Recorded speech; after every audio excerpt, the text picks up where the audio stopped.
बहुत समय पहले की बात है। उत्तर भारत के एक छोटे से गांव में एक दादी और उसकी पोती शीला रहती थीं। उन दोनों के अलावा उनका कोई और सहारा नहीं था। वो दोनों एक दूसरे का ही सहारा थीं। गांव वालों ने किसी कारणवश उन्हें गांव से निकाल दिया और वो तालाब के किनारे एक झोपड़ी में रहने लगीं। चाहे बारिश हो, ठंड हो या गर्मी, वो दोनों उसी झोपड़ी में अपना जीवन व्यतीत करती थीं।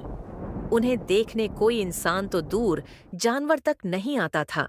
किसी समय में दादी का पुत्र एक साधु था, इतना शक्तिशाली और बलशाली कि कोई भी उससे जीत नहीं पाता था। उसने जितनी भी साधनाएं की थीं, उसका कोई जोड़ नहीं था। लोग कहते थे कि उसकी शक्ति के आगे बड़े बड़े राजा महाराजा भी नतमस्तक हो जाते थे। आज से 20 वर्ष पहले जहानाबाद नाम का एक छोटा सा गांव हुआ करता था।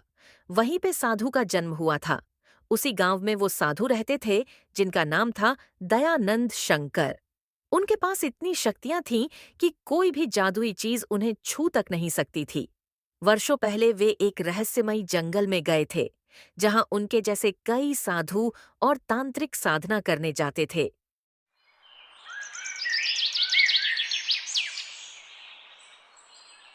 एक दिन अचानक से आकाश में काले बादल छा गए और चारों तरफ भवंडर उठने लगा।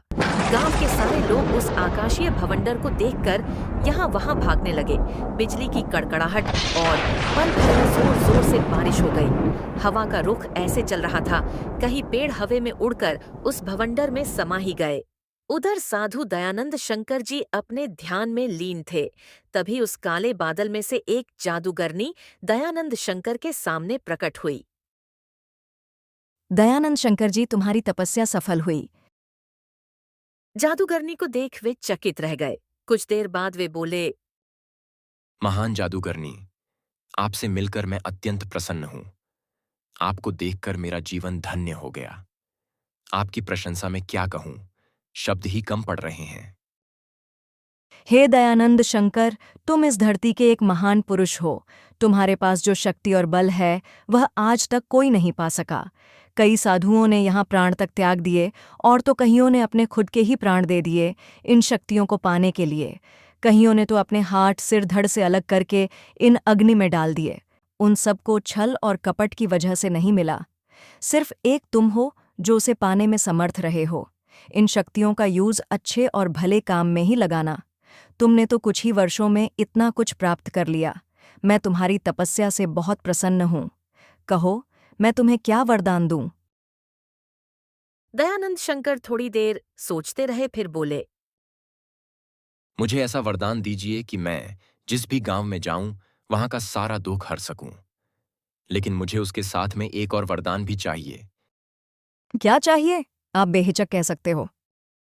मैं चाहता हूं कि जब भी मैं किसी गांव में प्रवेश करूं, उस गांव में पहले सूखा, भुखमरी और संकट आ जाए। वहां का वातावरण अचानक बिगड़ जाए और लोग मुझे समझने से पहले ही मुझे वहां से धक्के मारकर निकाल दें। जादूगरनी ये सुनकर हैरान रह गई। उसके मन में विचार उठने लगे। कहीं ये साधु पागल तो नहीं हो गया है? हम तो इसे पुण्य और भलाई के लिए वरदान देने आए हैं और ये तो कुछ और ही मांग रहा है। इसे तो गांव वालों की भलाई करनी चाहिए थी, लेकिन ये तो उल्टा उन्हें ही दुख में डालना चाहता है। तभी साधु ने फिर कहा, हे देवी, मुझे ऐसा ही वरदान देना, ताकि मैं उस गांव की आत्मा को पूर्ण तरीके से अन्याय से दूर कर उस गांव से मैं जा सकूं। यही मेरी आपसे विनंती है। जादूगरनी अभी भी उस अजीब वरदान की मांग से स्तब्ध थी। उसकी आंखों में अब जिज्ञासा के साथ साथ थोड़ा भय भी था। हे दयानंद शंकर, तुम्हारी शक्ति अपार है, लेकिन तुम अपने वरदान से लोगों का दुख दूर करने से पहले उन्हें तकलीफ देना चाहते हो। ये कैसी इच्छा है? तुम्हारा उद्देश्य क्या है? मैंने जीवन में कई गांव देखे हैं। जब तक किसी को कष्ट नहीं होता, वे सच्चे सुख की कद्र नहीं करते। वे मुझे तभी अपनाते हैं जब उनका सब कुछ खत्म हो चुका होता है। मैं चाहता हूं कि वे पहले मुझे नकारें, धक्के मारे, मुझे मनहूस समझें। जब मैं चुपचाप उनका दुख हर लूं, तब उन्हें समझ आए कि जिन्हें वे भगा रहे थे वही उनका असली भला चाहने वाला था। तो तुम अहंकार नहीं, चेतना फैलाना चाहते हो, एक सबक देना चाहते हो मनुष्य को। तुम चाहते हो कि लोग आत्ममंथन करें। हाँ, लेकिन मैं चाहता हूं कि इस चेतना की कीमत मैं खुद चुकाऊं। मैं चाहता हूं कि लोग मुझे पत्थर मारें, मुझे गालियां दें, लेकिन फिर भी मैं उन्हें माफ करूं और उनका दुख हर लूं। यह बहुत कठिन मार्ग है साधु। यह वरदान नहीं, एक श्राप भी बन सकता है। लेकिन अगर यही तुम्हारी इच्छा है तो तथास्तु। हे देवी, मैं आपका वरदान स्वीकार करता हूं। आज से मैं धर्म के मार्ग पे ही चलूंगा, जो आज तक हमने अपने गुरुओं से सीखा है। अब हम चलते हैं तथास्तु। ऐसा ही हुआ। दयानंद शंकर को वह वरदान मिला। बिजली की चमक के साथ वो वहां से चली गई। सब कुछ शांत सा हो गया। चारों तरफ रोशनी और हरियाली छाई हुई थी।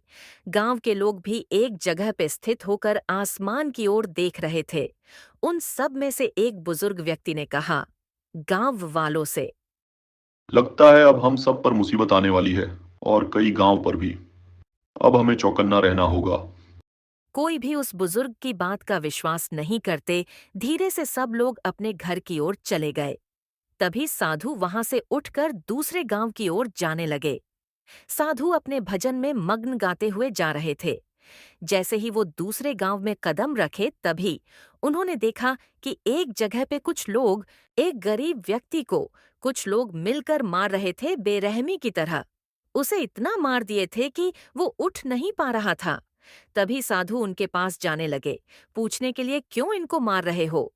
वहां पहुंचकर पूछने लगे, हे भले मनुष्य, आप इस गरीब और बेसहारा व्यक्ति को सब लोग क्यों मिलकर मार रहे हो? इसने ऐसे क्या गलती कर दिया है? तभी उनमें से एक व्यक्ति ने बोला, आपको इससे क्या करना है साधु महाराज? हम जिसे चाहे उसे कभी भी हम मार सकते हैं। हम तो बस आपसे इतना ही पूछ रहे थे कि आप इसे इतना क्यों मार रहे हो? ये खुद ही अधमरा सा लग रहा है। इसने अभी तक हमारा ब्याज नहीं दिया है, इसलिए मालिक के आदेश से हम इसे मार रहे हैं, ताकि आगे से ऐसी गलती कभी भी न दोहराए। इसी अभी जाने दो, काम करके आपका ब्याज चुका देगा। ठीक है साधु महाराज, मैं आपकी वजह से इसे छोड़ दे रहा हूं, नहीं तो आज हम सब मिलकर इसे मृत तक लेकर ही जाते। इतना बोलकर सब लोग वहां से चले गए सेठ जी के पास। तभी साधु ने उस व्यक्ति के पास देखे। साधु ने उस घायल और अधमरे व्यक्ति को सहारा देकर उठाया। उसके चेहरे पर करुणा और शांत भाव था। वह बोले, हे भैया, उठो। तुम्हारा जीवन अभी समाप्त नहीं हुआ है। यह कष्ट, यह अपमान, यह सब तुम्हारे पुनर्जन्म का आरंभ है। क्या तुम्हारा कोई नाम है? माँ, मेरा नाम रघु है महाराज। मैं बस एक मजदूर हूँ। परिवार पालने के लिए कर्ज लिया था, मगर सूखा पड़ गया। काम नहीं मिला, ब्याज बढ़ता गया और अब ये दिन देखना पड़ा। रघु, आज से तुम्हारा जीवन बदलने वाला है। चलो मेरे साथ, तुम्हारी पीड़ा अब मेरी है। साधु ने रघु को उठाकर अपने साथ गांव के एक किनारे कुएं के पास ले जाकर पानी पिलाया। फिर कुछ मंत्र बुदबुदाए और अचानक से उसके शरीर के सारे घाव अपने हाथों से उसके घावों पर स्पर्श किया। क्षण भर में ही रघु की चोटें जैसे मिटने लगीं।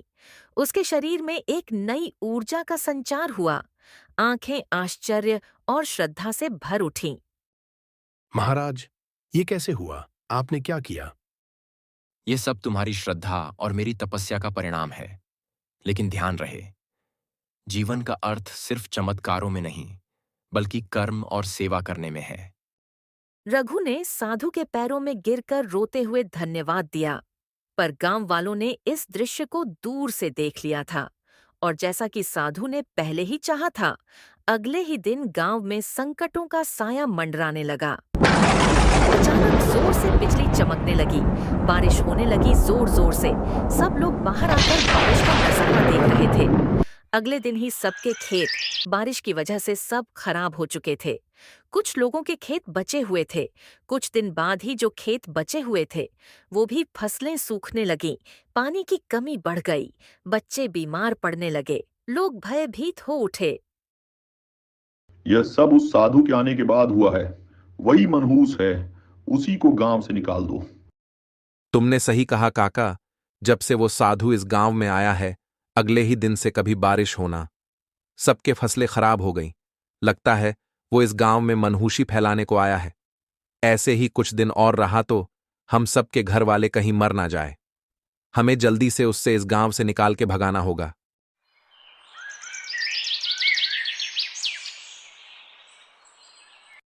अगले ही दिन उन लोगों ने फिर वही किया जो वर्षों से होता आया था।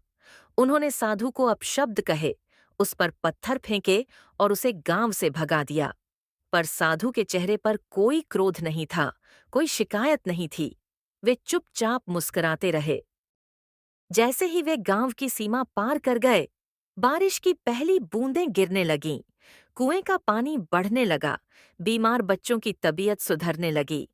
गांव में हरियाली लौट आई।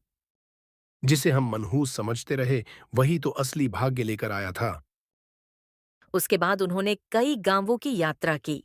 जहां भी जाते वहां अजीब घटनाएं होने लगती। बारिश रुक जाती, फसलें सूख जाती, लोग बीमार पड़ जाते। गांव वाले उन्हें दोषी मानते और भगा देते। लेकिन जब वे चले जाते, अचानक गांव में सुख शांति लौट आती। फसलें लहलहाने लगती, बारिश हो जाती, बीमारियां मिट जाती। लेकिन गांव वालों को कभी नहीं पता चलता कि उनके दुख हरने वाला वही मनहूस साधु था। साधु दयानंद शंकर उस गांव से निकलकर जंगल की ओर चल दिए। उनके चेहरे पर न तो गुस्सा था, न दुख, बस एक गहरी शांति। वे जानते थे यह मार्ग उन्होंने स्वयं चुना है। मनहूस कहलाना उनके लिए अब वरदान से कम नहीं था। जैसे जैसे वे आगे बढ़े, जंगल और भी गहराता गया।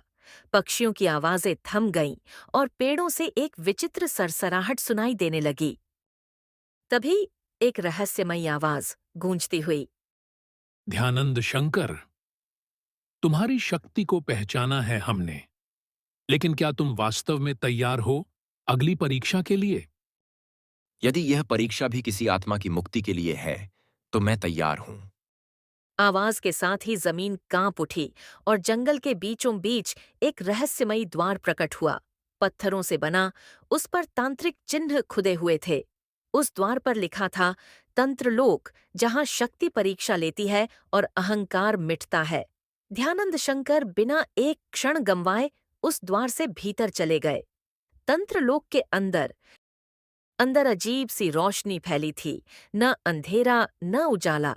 वहां कई साधु ध्यान मग्न अवस्था में बैठे थे। कुछ आधे मिट्टी में समाये हुए तो कुछ वर्षों से वैसे ही जमे हुए। एक वृद्ध तांत्रिक, जिनकी आंखें पूर्णतः सफेद थीं, धीरे से बोले, यहाँ आने वाला हर साधक अपना उद्देश्य भूल जाता है। क्या तुम जान पाओगे कि तुम कौन हो? मैं वह हूं जिसे लोग मनहूस कहते हैं, लेकिन मैं केवल एक आईना हूं जो उन्हें उनका सच्चा स्वरूप दिखाने आया है। तो फिर आईने को भी अपनी असलियत देखनी होगी। बैठो ध्यान में और झांको अपने भीतर। साधु ध्यान में बैठ गए और तभी उनके सामने उनके जीवन के हर चरण, हर गलती, हर मोह, हर द्वेष प्रकट होने लगे। उन्होंने अपने गुरुओं को धोखा दिया था, कभी शक्ति के घमंड में चूर हुए थे, एक बार एक पूरे गांव को श्राप तक दे दिया था। यह सब अब फिर से उन्हें याद आने लगा। तो यही कारण है कि मैंने यह श्रापवत वरदान मांगा। मैं खुद को क्षमा नहीं कर पा रहा था। उन्हें समझ आया कि वह जो दूसरों को दुख देकर बाद में सुख देना चाहते थे, वह दरअसल अपनी आत्मग्लानि को कर्म से धोना चाह रहे थे। तभी एक और आवाज आई, न नर की न नारी की। अब जब तुमने अपने भीतर झांका है, तो क्या तुम अपना मार्ग बदलोगे? नहीं, मेरा मार्ग अब स्पष्ट है। मैं हर उस व्यक्ति के जीवन में जाऊंगा जिसे दुनिया ने छोड़ दिया है। चाहे वे मुझे धिक्कारें, चाहे मुझे पत्थर मारें, मैं तब तक सेवा करूंगा जब तक मेरी सांस है। तो जा, दयानंद शंकर, अब तू केवल साधु नहीं, तू चेतना का वाहक है। पर याद रख, चेतना का मार्ग अकेलापन लाता है। उधर तालाब के किनारे वही पुरानी झोपड़ी थी। दादी और शीला वहीं रह रही थीं, लेकिन अब शीला बड़ी हो चुकी थी और गांव में धीरे धीरे उसकी कहानी सुनाई देने लगी थी। एक लड़की जो किसी मनहूस साधु की बेटी है। गांव वालों ने उन्हें फिर तिरस्कृत करना शुरू कर दिया। एक रात दादी बहुत बीमार पड़ गई। शीला ने गांव के हर दरवाजे पर जाकर मदद मांगी, लेकिन किसी ने दरवाजा नहीं खोला। उसी रात बारिश हो रही थी, बिजली कड़क रही थी। तभी दूर एक वृक्ष के नीचे कोई खड़ा दिखाई दिया। उसके हाथ में एक लाठी थी, शरीर पर गेरुआ वस्त्र और आंखों में शांति का समंदर। वह फिर लौट आया था, दयानंद शंकर। धीरे धीरे वर्षों बीत गए। दयानंद शंकर बूढ़े हो चले थे। अब वे उसी गांव में लौटे जहां कभी उनका जन्म हुआ था, जहानाबाद। लेकिन इस बार कुछ अलग हुआ। गांव में आते ही लोग पहले की तरह चिल्लाए, मनहूस आ गया। अगले ही दिन गांव में बारिश थमने को नहीं थी। हवा में एक अजीब सी बेचैनी थी, मानो कुछ बड़ा घटित होने वाला हो। झोपड़ी के अंदर दादी बेहोश पड़ी थीं और शीला उनके सिरहाने बैठी बिलख रही थी। कोई है? कोई तो मेरी दादी को बचा ले। भगवान कृपा करो। तभी झोपड़ी का दरवाजा खटखटाने लगे। शीला धीरे से दरवाजा खोली। दरवाजा खुलते ही एक चमकती छाया भीतर आई। शीला ने डरते हुए देखा, वह एक साधु था, गेरुआ वस्त्र पहने और आंखों में अपार शांति। डर मत बेटी, मैं दादी को देखने आया हूं। आप कौन हैं? आपने हमें कैसे ढूंढा? मैं वही हूं जिसे तुम्हारे गांव वाले मनहूस कहते हैं, लेकिन मैं तुम्हारी दादी का बेटा हूं, तुम्हारा पिता। शीला स्तब्ध रह गई। उसे बचपन में अपनी दादी से सुनाई गई कहानियों की याद आई। एक ऐसे बेटा की जो तपस्या करने निकल गया था और फिर कभी लौटा नहीं। आप वही हैं? दादी हमेशा कहती थीं कि आप आओगे। और अब मैं आ गया हूं, जब सबसे ज्यादा जरूरत है। साधु ने दादी के सिर पर हाथ रखा, आंखें बंद कीं और कुछ मंत्र बुदबुदाए। फिर अपने कमंडल से कुछ जल उनके मुख में डाला। कुछ क्षणों में दादी की सांसें गहराने लगीं, आंखें धीरे धीरे खुलीं और उन्होंने अपने सामने बेटे को देखा। शंकर, तू सच में आ गया? माँ, देर हो गई, पर अब हमेशा तेरे पास रहूंगा।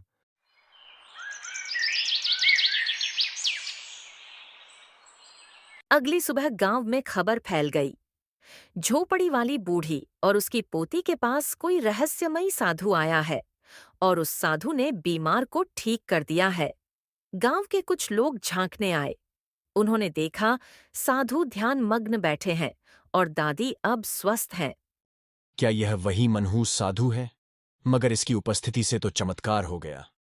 हमने इसे पत्थर मारे थे और ये फिर भी हमारी ही भलाई करने आया। धीरे धीरे लोगों का मन बदलने लगा, लेकिन तभी गांव में फिर एक संकट आ गया। इस बार गांव के तालाब का जल अचानक सूख गया। मवेशी मरने लगे, लोग फिर घबराने लगे। हमने जिसे मनहूस कहा, वही शायद अब हमारी आखिरी आशा है। चलो, उससे क्षमा मांगे। गांव वाले साधु के पास आए, सिर झुकाकर बोले, महाराज, हमसे बहुत बड़ा पाप हुआ है। कृपया हमें क्षमा करें और हमारे गांव को बचा लें। क्षमा की आवश्यकता तब होती है जब अहंकार जीवित हो, लेकिन मैंने तो पहले ही तुम्हें क्षमा कर दिया था। अब केवल चेतना फैलानी है। अब आप सब अपने घर चले जाइए। आप सब कुछ दिनों में ही सब कुछ समझ जाएंगे। साधु ने गांव के तालाब के पास जाकर 3 दिन तक मौन तप किया। चौथे दिन आसमान में बादल छा गए, बिजली के साथ ही और हल्की बारिश शुरू हो गई। तालाब कुआं फिर से भरने लगा। गांव में खुशहाली लौटने लगी, पर दयानंद शंकर एक जगह नहीं रुकते थे।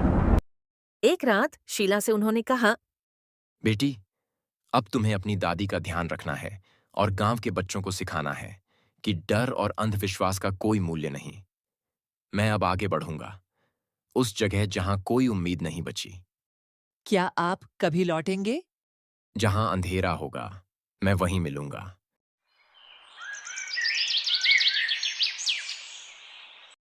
दयानंद शंकर अगली सुबह गांव से निकल गए। उनके पीछे कोई आरती नहीं हुई, कोई जय घोष नहीं, लेकिन हर दिल में एक बदलाव था। लोग अब दूसरों को परखने से पहले खुद को देखने लगे थे।